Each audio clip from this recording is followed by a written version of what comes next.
Hi, my name is 𝐂𝐤𝐚𝐢𝐥. I'm Principal Advisor at Conroy Baker Limited, and today we're going to look at the sponsor license route for companies in the UK who want to bring in employees from outside the UK.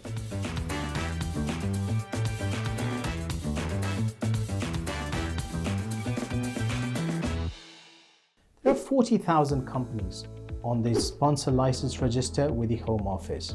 The sponsor license register is a roster for all the companies which have been approved by the Home Office and have the permissions to bring in employees from outside the UK, either on the Intra-Company Transfer, now known as the senior or the specialist worker route, or the skilled worker pathway.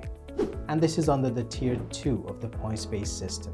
Now, any business which is based in the UK can apply for a sponsor license. So whether you're a startup or whether you're a business that's been trading in the UK for a while, you would be able to apply for a sponsor license, which is basically asking the Home Office permission to recruit workers from outside the UK. A business that is applying to join the sponsor license register needs to demonstrate to the Home Office that the business is reliable, it is able to meet its responsibilities as a sponsor license holder, it has adequate systems and processes in place to be able to take care of the migrants who are going to be coming to the UK. Each business that looks at applying for a sponsor license has an authorizing officer. An authorizing officer is the senior most person in the organization who is responsible for the business, who is responsible for the recruitment in the business, and who takes ownership about the responsibilities of the company to be a Tier 2 sponsor license holder. This can range from maintaining the documentation, ensuring compliance when the migrant is in the UK, reporting any issues with the migrant or their employment to the Home Office in good time to ensure that the Home Office can take the relevant action against the migrant. So all of this falls under the remit of the authorizing officer. An authorizing officer can also be a level 1 user. A hierarchy of the usage of the terms used in the sponsor license process is available in the description box below. So when a level 1 user, could be the same as an authorizing officer, is the one who can permit or grant the certificate of sponsorship to a particular applicant. Now, when a business applies for a sponsor license, it looks at providing information to the Home Office about the nature of the business, the running of the business in the UK in terms of its accounts and so on and so forth, and also about the directors of the business. And as per the suitability guidelines, an individual who is an authorizing officer will generally be somebody who has not had an adverse immigration background themselves, who is somebody that's considered to be reliable and suitable to occupy that position and to take on that particular role and onus of responsibility.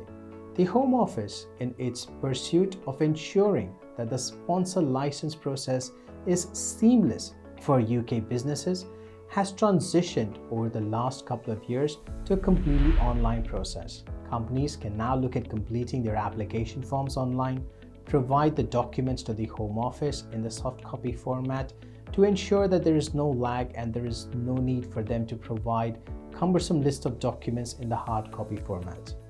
So in this sense, the whole process of granting a sponsor license has now moved online. The Home Office on its part is also facilitating a quicker processing of the sponsor license applications. A typical processing time on the application is about 6 to 8 weeks. However, companies have the option to apply for priority processing. The Home Office reserves a certain number of slots for requests that it receives on a priority processing basis, and for a nominal extra fee will look at processing the application in as little as 5 working days.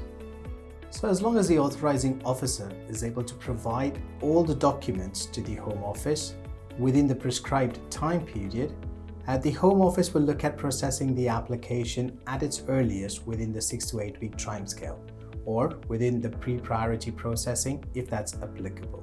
The sponsor license process has created a good pathway for UK businesses which are struggling to find the right talent from within the UK to ensure that they are able to find the best talent from around the world. Businesses which have links to overseas companies, either through common ownership or as a parent or a subsidiary, are able to bring in talent under the intra-company transfer route or as a senior or a specialist worker now. Companies can also recruit new talent or bring them in on the skilled worker pathway. Now, businesses which are looking at bringing in their employees on intra-company transfer and under the skilled worker route have to meet a specific set of requirements. For instance, any employee who's being nominated as an intra-company transferee must have been working with the overseas entity for at least 12 months.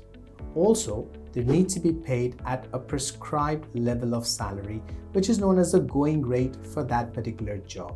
As long as business can evidence that they have sufficient resources to be able to bring in the employees, pay them at the going rate for that particular role, and more importantly, that this is a genuine vacancy, the Home Office will look at granting the applications that can enable companies to bring in talent to work for them in the UK in as little as 5 working days. Now, this has really brought the UK on par with other economies within the EU in their ability to bring in new talent to come work for them. The resident labour market test, which used to be the biggest step for businesses in the UK because they had to advertise the job role, they had to look at screening all the applications, has now been done away with. However, it is pertinent to note that the Home Office will still reserve the right to ask the companies to identify how did they come about that particular employee. So in some way, it is still relevant for the business to evidence that they have advertised a job role and how have they selected that particular candidate for the position that they're recruiting. But this ties in with the genuineness requirement. So rather than being the cumbersome process that it used to be earlier, the new skilled worker sponsor license process has definitely streamlined the prospects for UK businesses of any size, be it a small or a mid-sized business or a large corporate, to be able to bring in employees from outside the UK. If you are a business who's looking at hiring employees, or if you have a query regarding the sponsor license process, feel free to get in touch with us. If there are any specific areas that you want us to cover, you can drop in the comments on the comment box and we will revert on the same. Thank you for watching. I'll see you next time.